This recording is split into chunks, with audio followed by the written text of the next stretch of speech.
నమస్తే, welcome to Jillavani news. ముందుగా headlines చూద్దాం. జిల్లా పెందుర్తి మండలం రాంపురం సాధుమఠం సమీపంలోని శ్రీ గణపతి సహిత త్రిమూర్తుల శ్రీరామ సత్యనారాయణ స్వామి సంతోషి మాత ఆలయం 39వ వార్షికోత్సవ కళ్యాణోత్సవాలు శాస్త్రోక్తంగా జరుగుతున్నాయి. ప్రతి ఏటా దేవాలయ సంప్రదాయానుసారం వైశాఖ మాసంలో గండి సింహాచల నాయుడు కుటుంబ ఆధ్వర్యాన బోధనపల్లి హరి జగన్నాథ శర్మ ఆశీస్సులతో బోధనపల్లి మురళీకృష్ణ స్వీయ పర్యవేక్షణలో స్వామివారికి కళ్యాణోత్సవాలు నిర్వహిస్తారు. దాదాపు 3 రోజుల పాటు జరిగే ఈ ఉత్సవాలను ధ్వజారోహణంతో ఆలయ ప్రధాన అర్చకులు మురళీ శర్మ ఆరంభిస్తారు.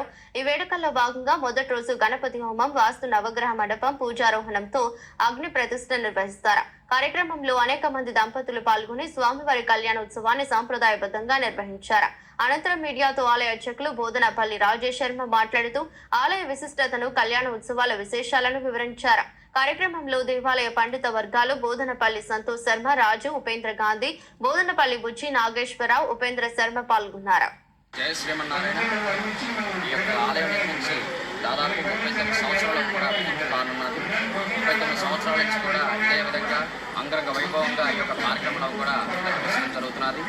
అలాగే అనకాపల్లి జిల్లా శ్రీ సింహాచల సత్యనారాయణ గారి చేతుల మీదుగా, వంకపల్లి సత్యనారాయణ గారి చేతుల మీదుగా ఈ యొక్క కార్యక్రమాలు కూడా 39 సంవత్సరాల నుంచి కూడా జరుగుతున్నాయి. అలాగే ఆలయ ప్రధాన అర్చకులు శ్రీ బోధనపల్లి మురళీకృష్ణ శర్మ గారి ఆధ్వర్యంలో ఈ యొక్క కార్యక్రమాలను కూడా నిర్వహిస్తున్నాం.